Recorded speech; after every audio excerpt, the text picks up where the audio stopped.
네, 여러분 이번 주제의 말씀인 베드로전서 2장 9절 말씀 우리 한 목소리로 읽도록 하겠습니다. 시작.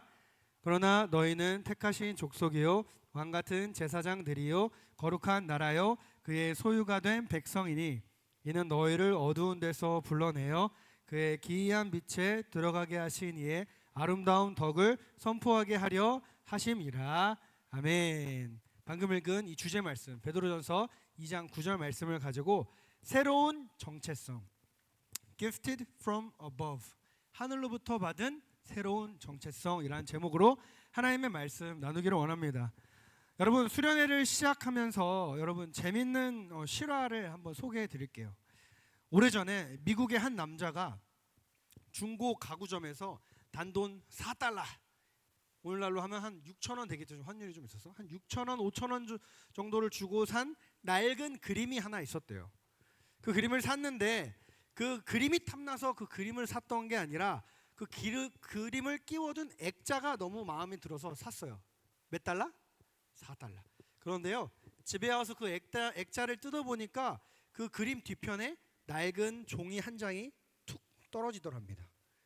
그 종이는 놀랍게도 1776년에 인쇄된 미국 독립선언서의 진본이었다고 합니다. 사진 이렇게 띄워주죠. 네. 결국 여러분 이 종이는요 경매에서 우리나라 돈으로 약 30억 원에 낙찰되었다고 합니다. 국가유산이니까. 단돈 4달러짜리의 낡은 그림으로 취급받던 그것의 진짜 가치는요, 그 속에 무엇이 담겨 있었느냐, 즉 그것의 진짜 정체성이 발견되는 순간 완전히 달라졌다는 것입니다. 우리는 오늘부터요 2박 3일 동안 바로 이 질문을 함께 던지면서 하나님의 말씀을 들어볼 것입니다. 세상은 나를 4달러짜리 액자로 보는데 하나님은 내 안에 무엇을 담아두셨는가? 라는 질문. 우리가 왜 우리 안에 담긴 이 30억 원보다 귀한 가치를 발견하지 못하고 자꾸만 낡은 액자에 집착하게 되는 것일까요? 그것은 우리가 정체성이 삶의 방향을 결정한다 라는 영적인 원리를 잊고 살아가기 때문입니다. 다시요. 정체성이 삶의 방향성을 결정한다 라는 영적인 원리를 잊고 살아가기 때문입니다. 여러분 우리는 흔히 행동에 초점을 맞추죠. 행동에 초점을 맞춥니다. 어떻게 살아야 하지? 무엇을 해야 하고 무엇을 하지 말아야 하지? 와 같은 행동에 초점을 맞추며 우리는 고민합니다. 또 그러한 답을 얻으려고 애쓰죠. 수만 가지 행동 규칙들을 세웁니다. 하지만 여러분 기억하십시오. 우리의 행동은 결코 규칙으로 교정되지 않습니다. 단적인 예로 남자들 이제 군대 갈 친구들 있을 텐데 군대 가면 모든 게 다 규칙이에요. 근데 군대 생활하는 동안에는 그 규칙에 지배되어 규칙에 맞게 살아가지만 전역함과 동시에 어떻게 돼요? 우리는 그 규칙에서 벗어나 자유롭게 삽니다. 뭘 의미해요 여러분? 지금 18개월인가요? 18개월 동안 규칙에 나를 바꿀 수 있다 없다? 없다. 그러므로 어떠한 행동 규칙이나 요령으로도 우리의 삶을 변화시킬 수 없다는 것입니다. 행동은 오직 정체성에 의해 결정되기 때문입니다. 여러분 내가 누구인지 알고 나면 무엇을 해야 할지는 저절로 깨달아지게 된다는 것이죠. 여러분 이 원리를 잘 보여주고 있는 영화 한 장면이 있습니다. 제가 이 영화 한 장면을 동영상으로 찾으려고 유튜브를 다 뒤져봤는데 그 장면만 없더라고요. 그래서 내가 넷플릭스한테 미안한데 페드로 넷플릭스 켜놓고 내가 동영상을 찍었어. 안 돼. 녹화도 하려고 했는데 녹화가 막혔어. 페드로 안 되더라고요. 별의별 짓을 하고 페드로 틀고 내 핸드폰을 찍었어요. 그 영상인데요. 여러분 광해라는 영화 다 보셨나요? 안 본 사람 혹시 잠깐 손 들어요. 안 본 사람. 안 본 사람들을 위해서 간단하게 설명하려고 했는데 그냥 짧게만 할게요. 여러분 영화를 보면요 가짜 왕 이병헌이 가짜 왕과 진짜 왕의 역할을 하는데요. 가짜 왕의 옷을 입고 완벽한 왕 노릇을 하는 것 같지만 진짜 왕의 호위무사가 그를 끝까지 의심합니다. 자기가 알고 있던 왕의 말과 행동이랑 좀 다른 거예요. 그러다가 결정적인 순간에 가짜 왕이 자신도 모르게 과거 광대로 지냈던 시절의 몸동작을 나왔어요. 자연스럽게. 그것을 보자 호위무사는 즉시 칼을 뽑아 그를 추궁합니다. 너 누구야? 그 장면을 제가 가져왔습니다. 한번 틀어주시죠. 꺼줘야 될 것 같은데. 예서 기다리거라.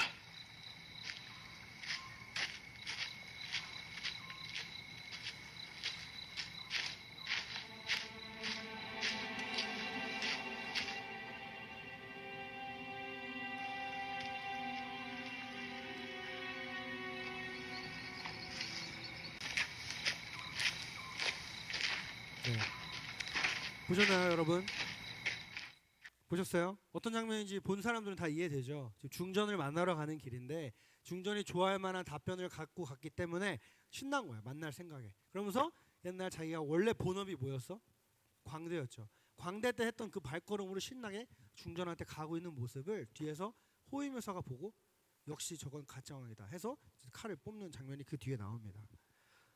여러분, 겉모습은 왕이었지만 그의 본래 정체성, 그의 내면은 뭐였어요? 광대였죠. 그랬기에 결정적인 순간에 광대의 행동이 튀어나온 겁니다. 여러분, 세상의 수많은 책, 수많은 설교들이 행동 교정을 말합니다. 당장 눈에 보이는 성과를 내기 쉽기 때문이죠. 하지만 정체성에서 비롯되지 않는 행동의 변화는 작심삼일로 끝이 납니다. 그러나 여러분, 우리의 행동은요 결코 규칙으로 교정되지 않습니다.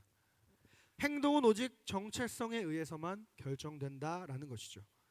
여러분, 내가 누구인지 알고 나면 무엇을 해야 할지는 저절로 알게 되고 자연스럽게 그런 행동을 하게 된다는 것입니다. 마치 뿌리가 바뀌지 않았는데 열매만 억지로 사과로 매달아 놓는 것과 같다는 거예요. 사과나무를 생각해 보세요. 사과나무가 아닌데 포도나무인데 거기에 사과를 달아 놓는다 해서 그게 사과나무가 돼요? 안 된다는 거죠. 열매는 뭘 의미해요? 우리 변화된 삶, 행동, 말, 가치관 이런 것들이라면 나무는 뭐예요? 나란 내 정체성이라는 거예요. 바로 이것이 여러분 성경이 우리가 예수님 안에서 어떤 존재인지, being인지 그토록 집요하게 관심을 가지는 이유라는 것입니다. 여러분, 예수님을 생각해 보십시오. 주님은 제자들을 부르실 때 행동 수칙을 먼저 주지 않았습니다. 그 대신 예수님은 그들에게 완전히 새로운 정체성을 주시는 데 집중하셨어요. 밤새 헛그물질만 하던 베드로에게 너는 어부가 아니라 사람을 낚는 어부다라는 새로운 정체성을 주셨죠. 새로운 이름을 주셨다는 거예요. 여러분, 세리라는 낙인을 지워버리시고 제자라고 부르셨습니다. 또한 우리가 잘 알고 있는 사울을 뭐라고 부르셨나요? 바울이라 부르셨죠. 왜 그러셨을까요? 우리의 과거가 우리의 정체성을 결정하게 두지 않기 위함이셨기 때문입니다. 과거의 실패를 내 정체성으로 삼으면 우리는 평생 과거와 똑같은 행동을 반복하며 살 수밖에 없습니다. 반대로 여러분, 오늘 거둔 작은 성공들을 내 정체성으로 삼으면 우리는 곧 교만해지거나 그 성공에 사라질까 불안에 떨게 된다는 것입니다. 여러분, 오늘 본문 말씀 베드로전서 2장 9절은요 하나님이 우리에게 직접 발급해 주신 위대한 새로운 신분증과도 같습니다. 이 짧은 구절 안에 하나님은 우리를 향한 4가지 새로운 이름을 담아주셨어요. 우리 오늘 본문 말씀 다시 한번 읽을 텐데요. 그러나 너희는 택하신 족속이요 왕같은 제사장들이요 거룩한 나라요 그의 소유가 된 백성이다. 이는 너희를 어두운 데서 불러내어 그의 기이한 빛에 들어가게 하시니 아름다운 덕을 선포하게 하려 하십니다. 우리의 정체성에 관련된 말씀 가운데 하나입니다. 첫 번째는 뭐였나요? 택하신 족속이다. 여러분, 우리가 잘나서 새로운 신분증을 획득한 것이 아니라는 거예요. 하나님이 여러분들을 자녀로 삼기 위해 결정하셨다는 거예요. 작정하셨다는 거예요. 정체성의 시작은 나의 doing, 노력이 아니라 하나님의 선택이었다. 이것은 우리의 존재가 우연이 아니라는 것을 선포하는 것입니다. 이스라엘이 가나안 7족속보다 뛰어나서 하나님께 선택받은 것이 아니듯이 우리가 다른 청년들보다 혹은 세상 사람들보다 더 도덕적이고 더 유능해서 더 깨끗해서 하나님께 선택받은 게 아니라는 것입니다. 하나님이 그저 창세전에 자기의 기쁘신 뜻에 따라 자신의 자녀로 삼겠다 주도적으로 결정하셨다는 것이죠. 정체성의 시작은 나의 노력, doing이 아니라 하나님의 전적인 being, 선택에 있다는 거예요. 두 번째는 무엇입니까? 왕 같은 제사장들입니다. 갑자기 소리가 커졌네요. 그렇나 보다. 왕 같은 제사장들입니다. 여러분은 세상에서 그저 스펙 쌓기에 급급한 존재가 아니라 여러분이 서 있는 곳에서 하나님의 통치를 보여주는 왕의 대리인이다라는 것입니다. 베드로는요, 이 베드로전서 2장 9절의 말씀은요, 출애굽기 19장에 기록된 언약의 말씀 중 하나를 인용하여서 우리를 왕 같은 제사장이다라고 선포하고 있습니다. 제사장이 어떤 존재인가요? 하나님과 인간 사이를 연결해 주는 자가 제사장입니다. 여러분은 그저 스펙을 쌓아 대기업에 들어가는 것이 목표인 존재가 아니라 여러분을 세상이라는 현장에 파송한 왕 같은 대리인이라는 것입니다. 누가 파송한? 하나님이 파송한. 우리가 서 있는 그 캠퍼스와 그 직장은 단순한 생존의 장소가 아니라 하나님의 통치를 선포해야 할 제사장의 성소라는 것이죠. 세 번째는 무엇인가요? 우리는 거룩한 나라입니다. 세상과 섞여 살아가지만 세상의 가치관과는 전혀 다른 하늘의 법을 따르는 구별된 자들이라는 것입니다. 거룩은 구별을 의미하죠. 여러분, 거룩은 구별되다 이런 뜻입니다. 우리는요 지금 대한민국이라는 물리적인 국가에 살아가고 있습니다만 동시에 하나님 나라의 법을 따르는 천국 시민이기도 합니다. 세상의 가치관, 즉 소유가 나의 존재를 결정한다. 내가 무언가를 소유하느냐에 따라 내 가치가 결정된다라는 이 세상의 가치관에 우리가 살아가지만 그 논리에 매몰되지 않고 하늘의 법을 따르는 자, 어떠한 법? 너는 내 아들이다 라는 이 선언에 근거하여 살아가는 자들이 바로 우리라는 것이에요. 그래서 여러분, 세상과 섞여 살지만 세상에 동화되지 않는 독특한 색깔을 가진 공동체, 그것이 우리라는 거예요. 그래서 뭐라고 표현했어요? 그리스도의 편지라, 그리스도의 향기라, 세상의 빛이라 이렇게 얘기하신 거예요. 네 번째, 마지막은 무엇인가요? 그의 소유가 된 백성이다. 하나님은 여러분을 당신의 전부를 걸고 지켜내야 할 특별한 보물로 여기신다는 것입니다. 본문에 기록된 소유라는 뜻은요, 헬라어로 그 원래 아까 출애굽기에서 가져왔다고 했잖아요. 그래서 히브리어로 세굴라라는 뜻인데요. 세굴라는 왕이 아끼는 특별한 보물이라는 뜻이에요. 왕이 아끼는 특별한 보물. 하나님은 온 열방 가운데 왕이시죠. 우주 만물을 만드셨지만 특별히 여러분들을 향해 너는 내 보물이다 라고 말씀하셨습니다. 하나님은 당신의 전부인 독생자 예수 그리스도를 지불하시고 여러분이라는 보물을 사셨습니다. 그러므로 우리의 가치는요, 우리가 이룬 업적이 아니라 우리를 사시기 위해 지불된 예수 그리스도의 피값으로 우리는 결정된다는 거예요. 예수를 죽이시고 여러분을 죽음에서 건지셨어요. 그래서 여러분들은 내가 예를 들면 삼성을 다니는 사람이라면 삼성짜리 인물이 아니라 우리는 예수님짜리 인생이라는 거예요. 이해되셨나요? 말씀을 맺도록 하겠습니다. 사랑하는 여사 공동체 여러분, 세상은 끊임없이 우리에게 질문합니다. 너는 어느 대학에 다니니? 내 연봉은 얼마니? 네가 자랑하는 그 명함에 찍힌 기업의 이름은 무엇이니? 그 질문 앞에 우리는 작아지고 야곱처럼 무언가를 잡으려고 허덕이다가 레아처럼 사랑받지 못해 울기도 합니다. 하지만 하나님은 오늘 이 개회 예배를 통해서 우리를 어두운 데서 불러내어 그의 기이한 빛으로 초대하셨습니다. 2박 3일 동안 우리는 이 기이한 빛 아래 우리 자신을 다시 비추어 보는 시간을 가질 것입니다. 내 과거의 실패도 내 오늘의 성취도 아닌 오직 하늘로부터 주어진 새로운 정체성에 우리의 삶의 닻을 내릴 것입니다. 이 여정을 통해 나는 누구인가, 우리 포스터 중 하나죠. 나는 누구인가? 라는 질문에 대한 하나님의 대답, 너는 누구야? 라는 이 대답을 듣는 이번 겨울 수련회 되기를 소망합니다.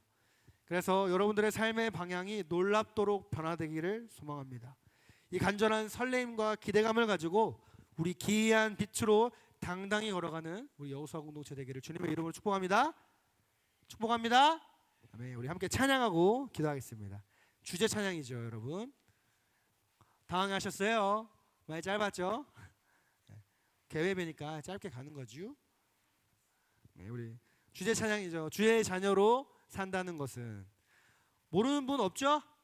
손 들어도 안 보여요. 여기서 지금 불 꺼져가지고 미안합니다. 이번에 알아가면 됩니다. 주의 자녀로 산다는 것은 불 가운데로 걸어가는 것, 그 속에 신실하게 날 지키시는 그 손길을 경험하는 것. 주의 자녀로 살아간다는 것은 바다 위로 걸어가는 것, 내 온몸을 덮쳐오는 폭풍 속에서 잠잠히 주 바라보는 것, 때로운 불 가운데 휩싸일 때도, 폭풍 가운데 무너질 때도 주님 내 곁에 함께 하시네, 가장 가까이에 함께 하시네. 함께 찬양하겠습니다.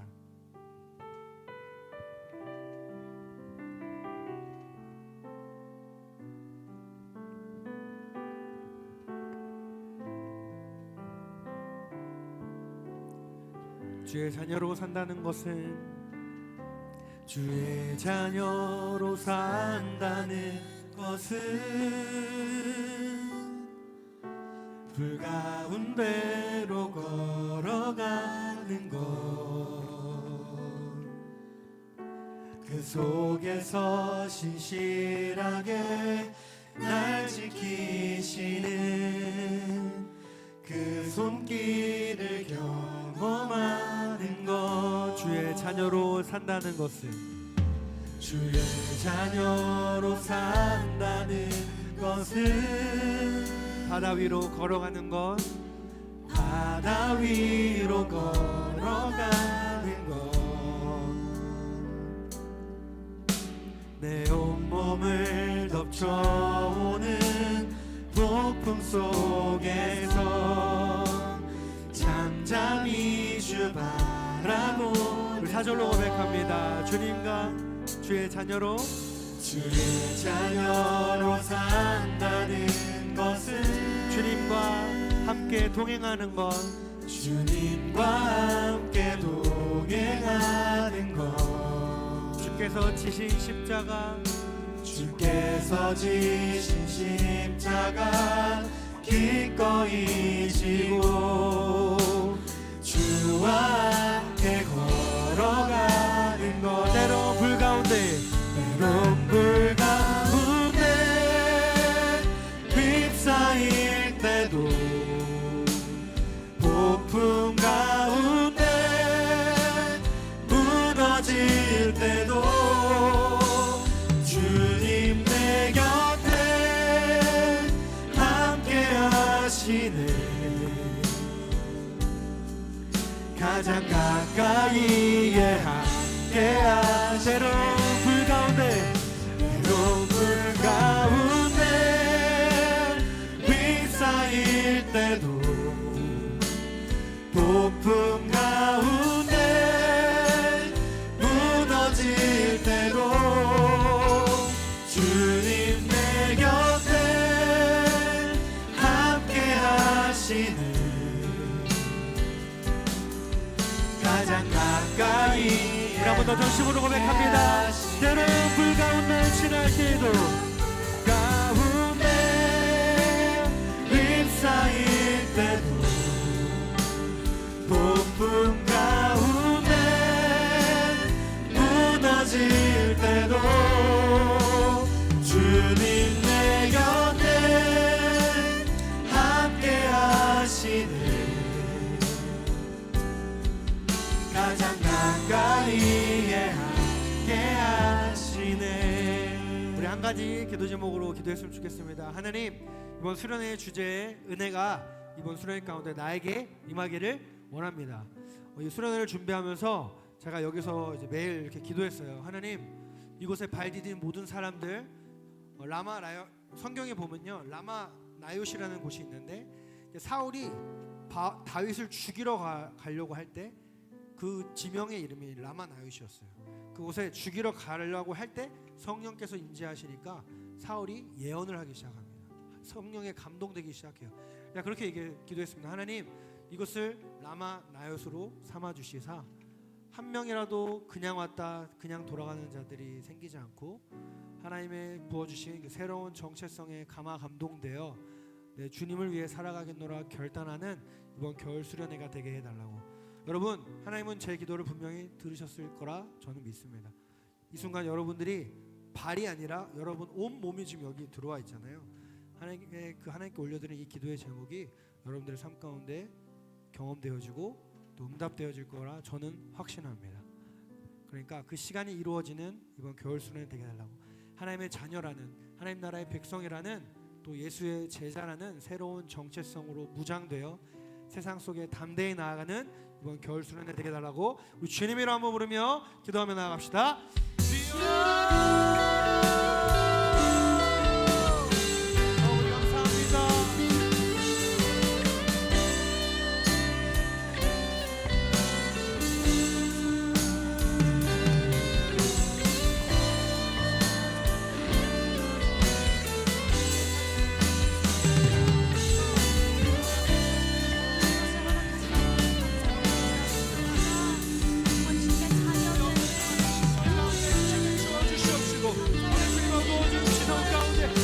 빛을 비추어 주시사 아버지 하나님은 주님의 그 어두운 데에 있던 우리를 불러내시사 귀한 빛으로 불러내어 주신 그 주님에게 부신 뜻을 발견하여 세상의 자식이 아니라 하나님 나라의 자식, 하나님의 자녀, 그대의 백성을 명확하게 확실하게 하여 주시사 어두운 세상 속에서 아버지 주님의 자녀답게, 주님의 성도답게, 주님의 백성답게, 주님의 제자답게 살아가는 우리의 모든 아버지 결단하며 고백되어지고 변화되어지는 이번 겨울 수련회가 하여 주시옵소서.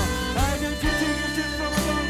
이 말씀 이 주제가 아버지 우리 학교하며 신명 가운데 성취되어지게 하시고 어제 비전 캐스팅되어 아버지 주의 새 어두워져가는 세상 속에 아버지 우리의 빛을 비추어내는 아버지 그리는 신의 가운데 우리의 별도로 또 축복하여 주시옵소서. 그래야 아버지 세상이라는 불 가운데, 세상이라는 물 가운데 걸어갈 때 좌절하지 않게 하시고 낙심하지 않게 하시고 아버지 주님의 자녀임을 위하여 흔들리지 않냐 오저 견단을 향하여 달려나가는 우리 오늘 영상을 모습을 하여 주시옵소서. 이미 우리의 기도를 기쁨으로 응답하시고 영원하신 주님을 찬양하오니 아버지 그 주님의 신실하심을 앞으로 나아가는 이 박찬을 겨울 수련회 되게 하여 주시옵소서.